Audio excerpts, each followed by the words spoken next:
दोस्तों आज से कई सालों पहले सभी लोगों की सोच इस ब्रह्मांड को लेकर काफ़ी अलग थी। पर जब से विज्ञान का जन्म हुआ है, मानो कुछ पुरानी बातों पर जैसे ताला लग गया है। जैसे पुराने ज़माने में लोग कहते थे कि ऊपर आसमान में जो तारे हैं वो सभी तारे रेत के दानों जितने छोटे हैं, उन तारों में भगवान का घर है। पता नहीं क्या क्या सोचते थे। पर जब से विज्ञान ने टेलीस्कोप की सहायता ली तो हमें पता चला कि वो तारे रेत के समान नहीं, बल्कि हमारे पृथ्वी ग्रह जितने विशाल हैं, और उससे भी विशाल काय ग्रह इस ब्रह्मांड में मौजूद है। शुरू से ही ब्रह्मांड हमारे लिए चर्चा का विषय रहा है। हम आज तक भी सारे ब्रह्मांड के रहस्य को नहीं जान पाए हैं।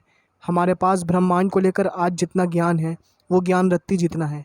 हम आज भी पूरी ताकत ब्रह्मांड के बारे में और जानने के लिए लगा रहे हैं। इस प्रयास में हमने कुछ महान ज्ञान को प्रकट किया है जो पहले कभी हमारी सोच से बाहर था। उसमें से एक विषय है वॉर्म होल के बारे में। हम में से किसी ने भी आज तक वॉर्म होल को नहीं देखा है। वॉर्म होल ये सिर्फ एक काल्पनिक कंसेप्ट है जिसका सिर्फ हमने अनुमान लगाया है। तो आइए जानते हैं वॉर्म होल के बारे में। आखिर वॉर्म होल होते क्या हैं? सीधी भाषा में बताया जाए तो वॉर्म होल एक छोटा सा रास्ता है जो दो जगहों को जोड़ता है। इन दो जगहों का मतलब किसी नज़दीक की जगह नहीं, बल्कि उन दो जगहों में लाखों लाइट ईयर्स की दूरी हो। यदि हम वॉर्म होल को पाने में सफल होते हैं तो हम अरबों खरबों की दूरी को कुछ ही सेकंडों में तय कर सकते हैं। आपको ये सुनकर ज़रूर वॉर्म होल मज़ेदार लग रहा होगा, पर अभी तो शुरुआत है। कहा जाता है कि वॉर्म होल की मदद से हम समय यात्रा भी कर सकते हैं। जी हाँ, हम समय यात्रा भी कर सकते हैं, और ये तभी मुमकिन होगा जब हम वॉर्म होल को ढूंढ लेंगे। जैसा कि आपने वॉर्म होल के बारे में देखा कि वॉर्म होल क्या होता है, इसके बाद आपके मन में एक सवाल तो ज़रूर आया होगा कि आखिर इस वॉर्म होल की खोज किसने की। मैं इस प्रश्न का उत्तर देने से पहले बता दूं कि वॉर्म होल आज तक किसी ने नहीं देखा। जी हाँ, वॉर्म होल महज सिर्फ एक कल्पना है जिसकी कल्पना 1935 में दो वैज्ञानिकों द्वारा की गई थी। उन वैज्ञानिकों के नाम थे एल्बर्ट आइंस्टाइन और नाथा हेसन। इन्हीं दो वैज्ञानिकों ने वॉर्म होल की कल्पना की थी। वॉर्म होल सिर्फ एक कल्पना नहीं, बल्कि एल्बर्ट आइंस्टाइन ने उसे होने का दावा भी किया है। ये सच है कि हम आज तक वॉर्म होल को पाने में सक्षम नहीं हुए हैं, पर उन वैज्ञानिकों ने वॉर्म होल के बारे में गणित के इक्वेशन की मदद से उसे सारी दुनिया के सामने रखा था। वॉर्म होल के बारे में सिर्फ आपको मूवीज़ में नाटकीय रूपांतर में दिखाई देगा। जैसा कि आपने जाना कि वॉर्म होल एक रास्ता है जहाँ से हम करोड़ों प्रकाश वर्षों की दूरी को कुछ ही मिनटों में तय कर सकते हैं। अगर वॉर्म होल का पता हमें लग जाए तो हम सारे ग्रहों पर कुछ ही क्षणों में पहुँच जाएंगे। लेकिन अगर हमें वॉर्म होल का पता भी चल जाए फिर भी हमें एंटी मैटर की ज़रूरत होगी। आपके मन में ये सवाल ज़रूर आया होगा कि आखिर ये एंटी मैटर है क्या। इसके बारे में हम आपको बताते चलें।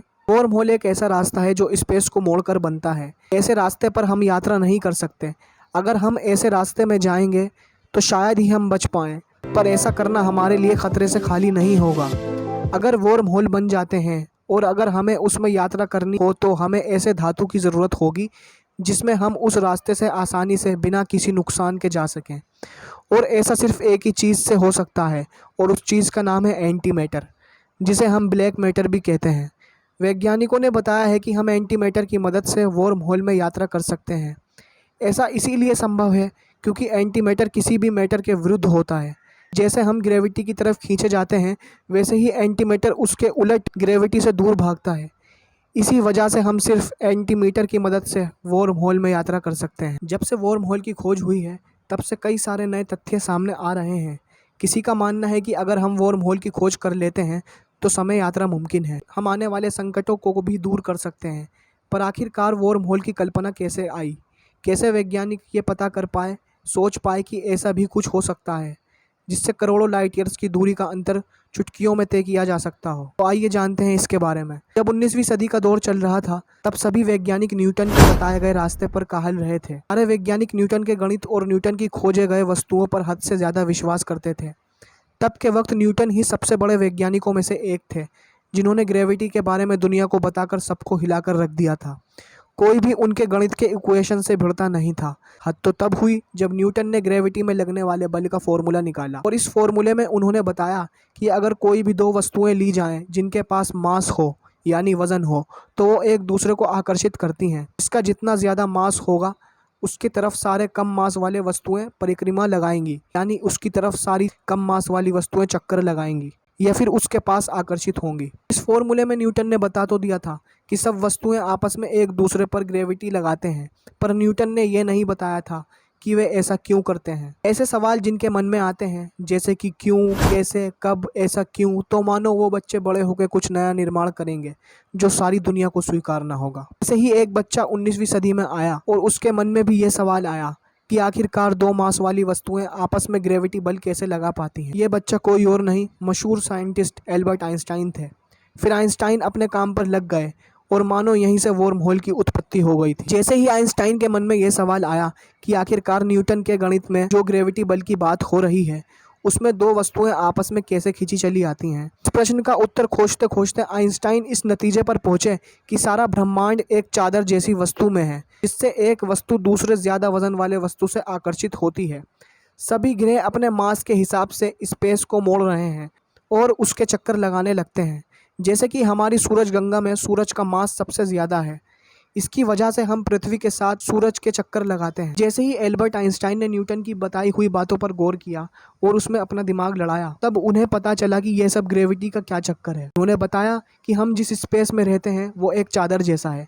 चादर जैसा इसलिए क्योंकि जब कोई चीज़ जिसमें मास हो, वजन हो, तो वस्तु उस चादर में जाते ही अपने मास अनुसार अपनी जगह जितना गड्ढा उस चादर में कर लेती है। इस चादर को आइंस्टाइन ने स्पेस बताया। जब आइंस्टाइन को पता चला कि हम इस चादर में रहते हैं जिसे हमारा ग्रह अपने वजन से उसमें गड्ढा करता है, तभी आइंस्टाइन ने कहा कि क्यों ना हम इस चादर को पूरी तरह मोड़ दें। चादर को मेरा मतलब है यहाँ स्पेस को अगर हम मोड़ते हैं तो हम पाएंगे कि स्पेस के दूसरे हिस्से के ग्रह हमारे ऊपर आ जाएंगे। ऐसा करने से दो ग्रहों की ग्रेविटी बल से एक रास्ता तैयार होगा। ऐसा करने से करोड़ों लाइट ईयर्स का रास्ता बहुत ही कम हो जाएगा और जिसमें हम ट्रेवल करके आसानी से उस ग्रह पर जा सकते हैं। यही थी आइंस्टाइन की वॉर्म होल की खोज, जिसने सारे विज्ञान को सोचने पर मजबूर कर दिया। इस 21वीं सदी में भी जहां टेक्नोलॉजी का इतना भरमार है, फिर भी आइंस्टाइन की बातों पर आज भी भरोसा कर काफ़ी वैज्ञानिक वॉर्म होल को कैसे खोजा जाए इस विषय पर खोज कर रहे हैं। तो दोस्तों, आज की इस वीडियो को हम यहीं पर ख़त्म करते हैं।